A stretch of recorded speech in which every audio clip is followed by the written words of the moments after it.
ठीक, इसकी आउटपुट यहाँ पे बनाता हूँ मैं, यहाँ पे 3 आउटपुट ले लेता हूँ, C1 इनपुट ले लेता हूँ, C2 और C3 और यहाँ पे इसका आउटपुट। ठीक, तो हम लोग पहले करते हैं क्या है, मैं बताता हूँ कि तीनों के तीनों कंडीशन ट्रू है। ठीक, तीनों की तीनों कंडीशन अगर ट्रू हो जाएगी तो सबसे पहले मेरा कंडीशन ट्रू हुआ तो ये इस लाइन से मतलब रखा, ये इस लाइन से मतलब रखा, ये इस लाइन से मतलब रखा हुआ है। ठीक, तो कंडीशन ट्रू स्टेटमेंट 1 परफॉर्म। ठीक, कंडीशन 2 ट्रू तो स्टेटमेंट 2 परफॉर्म। स्टेटमेंट 3 से किसी से कोई मतलब नहीं, क्योंकि सेकंड कंडीशन के बाद ये वाली लाइन के बाद जो सारे प्रोग्राम है वो फ्रीली चलेंगे। तो स्टेटमेंट 3 यहाँ गया तो फिर इसको कंडीशन मिल गई, चेक किया तो ये ट्रू है तो स्टेटमेंट नंबर 4 भी परफॉर्म हो गया, स्टेटमेंट नंबर 5 भी परफॉर्म हो गया, स्टेटमेंट नंबर 6 भी परफॉर्म हो गया। ठीक, एक केस मेरा ये बन गया। फिर एक केस में मान लीजिए इसको ट्रू करता हूँ, इसको फॉल्स करता हूँ, इसको ट्रू कर देता हूँ, तो देखिए क्या बनेगा। True statement number 1 perform. ठीक, फॉल्स के केस में स्टेटमेंट 2 परफॉर्म होगा, नहीं परफॉर्म होगा, क्योंकि ये वाला कंडीशनल स्टेटमेंट अपने स्टेटमेंट 2 से एसोसिएट है, तो अगर कंडीशन फॉल्स हो जाएगी तो स्टेटमेंट 2 को स्किप कर देगा, सीधे वो स्टेटमेंट नंबर 3 पे चला जाएगा। यहाँ पे आएगा कंडीशन ट्रू मिलेगी, स्टेटमेंट 4 परफॉर्म होगा, स्टेटमेंट 5 स्टेटमेंट 6 ये दोनों के दोनों फ्री बैठे हुए हैं, इसका किसी से स्टेटमेंट 5 और स्टेटमेंट 6 का किसी से कोई मतलब नहीं है। ठीक, तो करते हैं यहाँ पे, फिर आपका स्टेटमेंट 3 हुआ, स्टेटमेंट 4 स्टेटमेंट 5 स्टेटमेंट 6। ठीक, मैं क्या करता हूँ, ये करता हूँ फॉल्स, ये ट्रू ये फॉल्स। ठीक, अब देखिए क्या होता है, अगर मैंने फॉल्स कर दिया स्टेटमेंट 1 नहीं परफॉर्म होगा, कंडीशन 2 को मैंने ट्रू किया है तो स्टेटमेंट 2 परफॉर्म होगा, स्टेटमेंट 3 फ्री बैठा है, वो उससे किसी से कोई मतलब नहीं है, स्टेटमेंट 3 फ्रीली परफॉर्म होगा। यहाँ पे आएगा, यहाँ पे कंडीशन फॉल्स हो गई, कंडीशन फॉल्स तो स्टेटमेंट 4 नहीं परफॉर्म होगा, सीधे कहाँ चला आएगा, स्टेटमेंट नंबर 5 स्टेटमेंट नंबर 6 को परफॉर्म कर देगा। एक केस मैं और ले लेता हूँ इसमें, अगर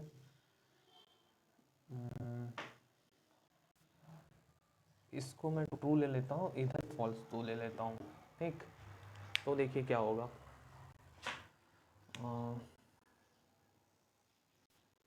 चलते हैं, पहला कंडीशन ट्रू तो स्टेटमेंट नंबर 1 परफॉर्म होगा, यहाँ पे कंडीशन फॉल्स हो गई तो स्टेटमेंट नंबर 2 को स्किप करेगा, सीधे चला जाएगा स्टेटमेंट नंबर 3 पे। इफ़ के बाद फिर ये कंडीशन फॉल्स हो गई तो स्टेटमेंट नंबर 4 को स्किप करेगा, सीधे स्टेटमेंट नंबर 5 और स्टेटमेंट नंबर 6 को परफॉर्म करेगा। ठीक, अब मैं एक केस ले लेता हूँ इसी में, थोड़ा सा इसको सही करता हूँ, इसमें एक केस लेता हूँ, तीनों कंडीशन फॉल्स। ठीक, अभी और केस बनेंगे, वो मैं आपके लिए छोड़ दे रहा हूँ कि आप बना के आप देखिए क्या परफॉर्म हो रहा है।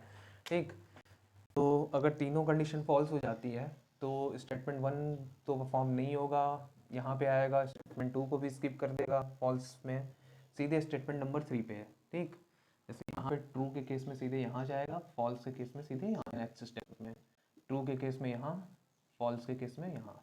ठीक, तो फॉल्स के केस में आ गया S3 पे। ठीक, और थर्ड कंडीशन को चेक करेगा, ये भी फॉल्स है तो ये अपने नेक्स्ट स्टेटमेंट पे चला आएगा फॉल्स पे, तो statement number 4 statement number 5 perform होगा।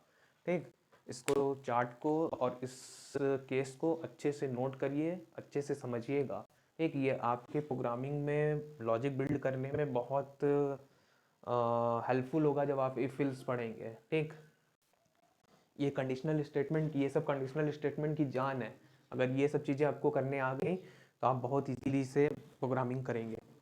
ठीक, अब हम लोग आगे चलते हैं, अब मैं थोड़ा सा आपको कंपाउंडिंग के बारे में बताता हूँ।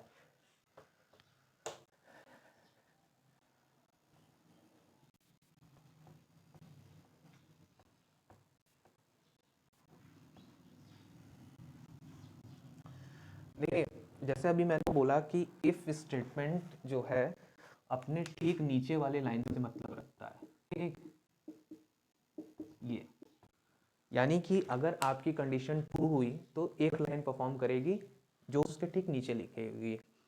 अब मैं कुछ ऐसा चाहता हूँ कि मान लीजिए मैंने जो ऑफ़र का एग्जांपल लिया था कि अगर आप 5000 की शॉपिंग करते हो तो आपको 40% ऑफ दिया जाएगा, और वो बोलते हैं कि मैं अगर आप शॉपिंग करते हो तो मैं आपको एक वॉच भी गिफ्ट करूंगा। यानी एक कंडीशन ट्रू होने पे वो दो चीज़ परफॉर्म कराना चाहते हैं। वो चाहते हैं कि 40% का ऑफ भी देना चाहते हैं और एक मुझे वॉच भी गिफ्ट करना चाहते हैं। ठीक, तो वो चीज़ कैसे करते हैं, तो वो हम लोग देखेंगे कि इफ़ स्टेटमेंट के ट्रू होने पे अगर हमें 2 लाइनें या 3 लाइनें 4 लाइनें यानी ज़्यादा लाइनें परफॉर्म करानी है तो उस समय क्या करते हैं। ठीक, तो उस समय के लिए हम लोग करते हैं, उसका सिंटेक्स ये है कि हम लोग इफ़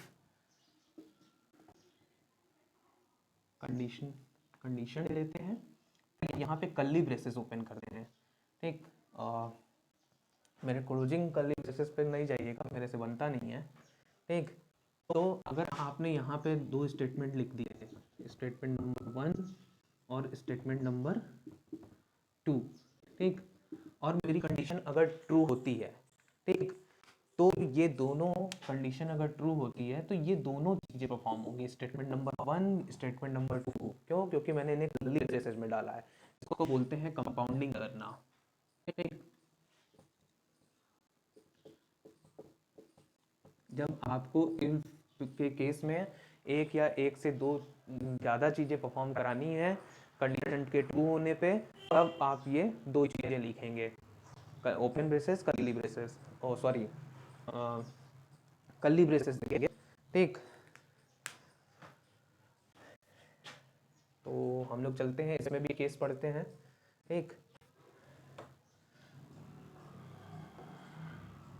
जैसे इसमें एक केस में डाल देता हूँ, केस नंबर 6 जो हम लोग पढ़ रहे हैं अपना, यहाँ पे इफ़ डालता हूँ, यहाँ पे कंडीशन है मेरी एक, कंडीशन नंबर 1, यहाँ पे मैं कंपाउंडिंग करने वाला हूँ, स्टेटमेंट नंबर 1 स्टेटमेंट नंबर 2, ठीक, और यहाँ पे स्टेटमेंट नंबर 3।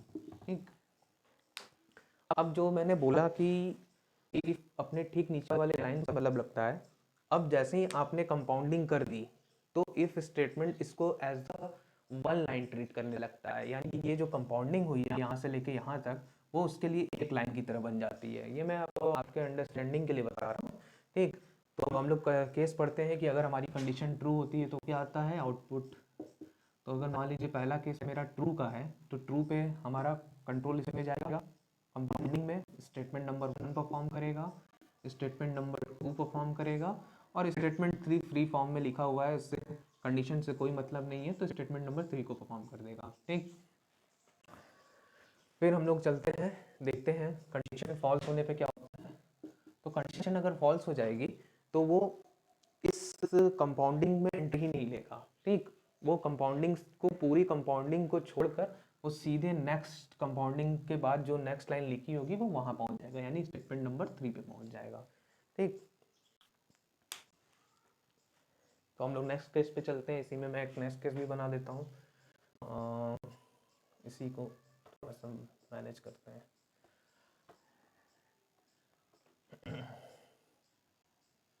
तो केस नंबर 7 डाल देते हैं। ठीक, यहाँ पे मैं कंपाउंडिंग कर देता हूँ और यहाँ पे एक और इफ डाल देता हूँ, इफ कंडीशन नंबर 2, और यहाँ पे एक और कंपाउंडिंग स्टेटमेंट नंबर 3, ठीक, स्टेटमेंट नंबर 4, ठीक, और यहाँ पे है स्टेटमेंट नंबर 5। ये है मेरा एक स्ट्रक्चर, और यहाँ पे मैं आउटपुट ले लेता हूँ कंडीशन 1 के लिए, ये है कंडीशन 2, और ये है मेरा आउटपुट। ठीक, अब चलते हैं, यहाँ पे लेते हैं, मैं मान लेता हूँ कि पहली कंडीशन भी ट्रू है, सेकंड कंडीशन भी ट्रू है। तो आउटपुट देखिए, पहली कंडीशन में कंपाउंडिंग में जाएगा, दोनों चीज़ परफॉर्म कर देगा, S1 और S2 को। यहाँ पे जाएगा, इफ कंडीशन ट्रू है, S3 परफॉर्म करेगा, S4 परफॉर्म करेगा और S5 परफॉर्म कर देगा। ठीक, यहाँ पे गया। अब एक कंडीशन मैं ले लेता हूँ कि मेरा पहला कंडीशन ट्रू है, सेकंड कंडीशन फॉल्स है। तो अगर पहला कंडीशन मेरा ट्रू है तो स्टेटमेंट 1 से स्टेटमेंट 2 पूरा परफॉर्म होगा क्योंकि कंपाउंडिंग है। जैसे ही यहाँ पे आया वो चेक करेगा कंडीशन फॉल्स, तो ये पूरी कंपाउंडिंग को ही स्किप कर देगा वो, क्योंकि हमने कंपाउंडिंग कर रखी है। ठीक, एक से ज़्यादा लाइन परफॉर्म करानी है कंपाउंडिंग। ठीक, स्टेटमेंट 3 स्टेटमेंट 4 को स्किप किया, सीधे S5 पे चला गया। फिर एक केस ले लेते हैं, ये फॉल्स कर देते हैं, ये ट्रू कर देते हैं। तो देखो क्या होता है, कंडीशन 1 फॉल्स है हमारी, स्टेटमेंट 1 स्टेटमेंट 2 को स्किप किया, सीधे वो चला गया स्टेटमेंट नंबर 3, स्टेटमेंट नंबर 4 और स्टेटमेंट नंबर 5 को परफॉर्म करेगा। एक केस में और बना लेता हूँ इसी में, जब बोथ कंडीशन और फॉल्स, सो आउटपुट इज, ये कंडीशन फॉल्स तो ये पूरी कंपाउंडिंग स्किप, ये कंडीशन फॉल्स ये भी कंपाउंडिंग स्किप, सीधे स्टेटमेंट नंबर 5 पे चला गया। ठीक, ये केस है, इसको एकदम नोट करिए अच्छे से, एक बार देखिएगा।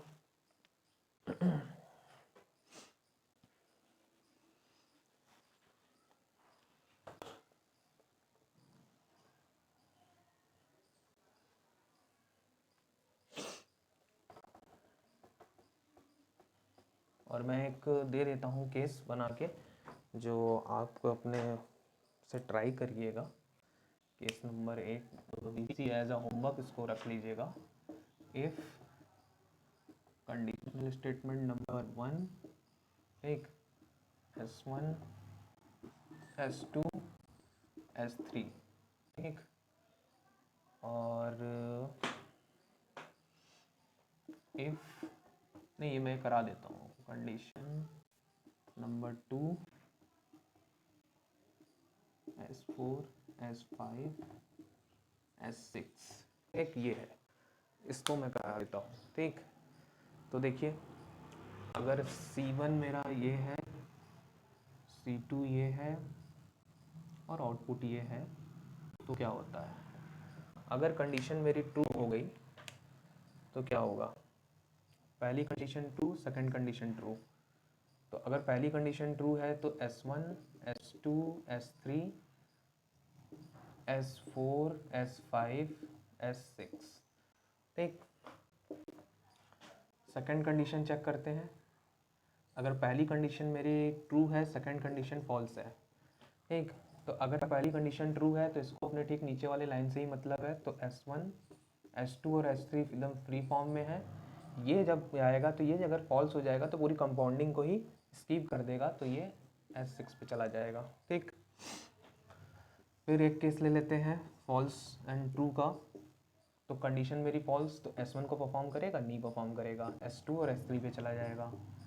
जब कंपाउंडिंग होगी तब क्या कहते हैं, एक से दो लाइनों को स्किप करेगा। यहाँ पे क्या है, कंडीशन ट्रू है तो S4 S5 और S6, ठीक। अगर दोनों कंडीशन फॉल्स हो जाती है तो क्या होता है देखते हैं, पहला S1 को स्किप किया, S2 S3 परफॉर्म कर देगा, यहाँ पे गया कंपाउंडिंग स्किप कर देगा, S6 पे चला जाएगा। ठीक, ये एक केस है, तो इसको भी नोट कर लीजिएगा आप। ठीक, अब मैं आपको देता हूँ जो कि आपके होमवर्क रहेगा, वो आप करिएगा। ठीक, और आउटपुट जो है कमेंट में मुझे भेज दीजिएगा, मैं चेक करके बता दूंगा।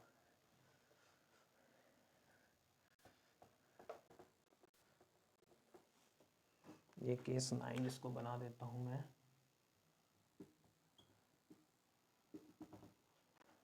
If condition compounding S1 S2, यहाँ पे S3 रख देता हूँ। इफ कंडीशन यहाँ पे S4 S5 रख देता हूँ। ये आप लोग होमवर्क में करिएगा। ठीक, ये लोग होमवर्क में करके आप मुझे कमेंट में भेज दीजिएगा, मैं चेक कर लूँगा। तो ये तो हो गया केस की बात। अब मैं एक लॉजिकल प्रोग्राम लिखता हूँ यहाँ पे, उसका आउटपुट आपको हमको बताना है। वो क्या मैं लिख दे दूँगा यहाँ पे, जैसे ये प्रोग्राम मैं लिख रहा हूँ, आप लेक्चर को पॉज करिएगा और इसका आउटपुट बताइएगा। SOP का मतलब यहाँ पे वही है, system dot out println, और यहाँ पे मैं लिख देता हूँ फेल SOP पुअर।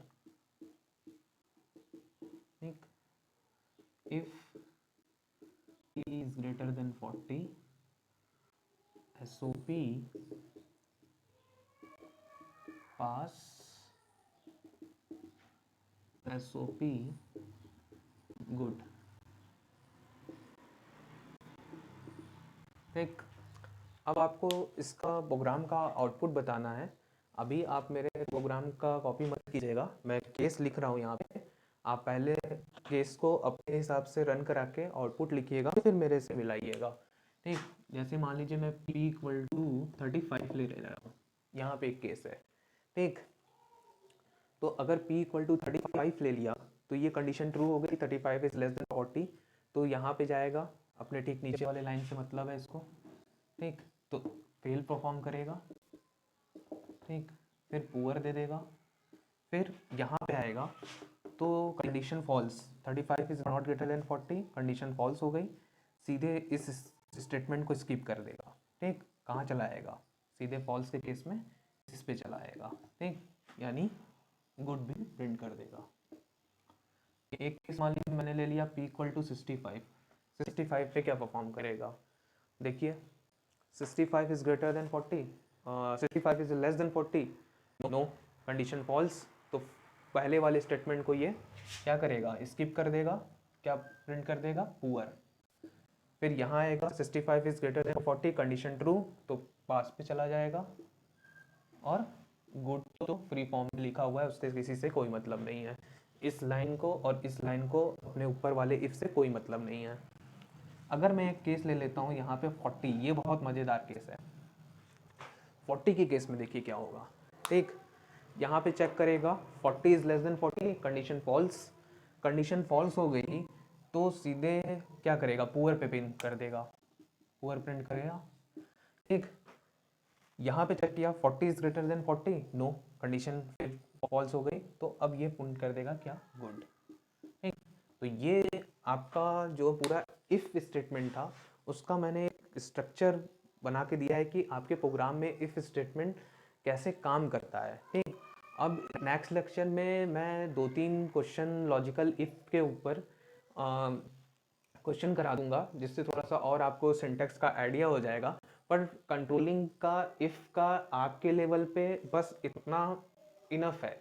अगर आपने आज के लेक्चर को ध्यान से पढ़ लिया, उसका नोट्स बना लिया, उसको रिपीट कर लिया, तो इफ के बारे में आप बहुत अच्छी तरह से उसको हैंडल कर लोगे प्रोग्रामिंग में। मैंने बता दिया है कि इफ की कंट्रोलिंग कैसे काम करती है। तो लॉजिक तो तभी बिल्ड होती है जब आपको अपने कंपाइलर को कंट्रोल करना आए कि क्या सिनेरियो में कंपाइलर ये चीज़ परफॉर्म करे, किस सिनेरियो में ये चीज़ परफॉर्म करे। नेक्स्ट लेक्चर में मैं इसके कुछ एग्जांपल दूंगा, क्वेश्चन कराऊंगा, और फिर हम लोग उसके नेक्स्ट लेक्चर में इफ एल्स की कंट्रोलिंग पढ़ेंगे। वो भी उसमें तो और भी केसेस आने वाले हैं, वो भी बड़े मज़ेदार आने हैं। मैं इस प्लेटफॉर्म पे आपको अगर पढ़ा रहा हूँ तो मैं चाहूँगा कि मैं जो भी इस प्लेटफॉर्म पे अदर लेक्चर्स हैं उससे कुछ नया दूँ। ठीक, तो हम लोग नेक्स्ट लेक्चर में मिलते हैं। Good luck.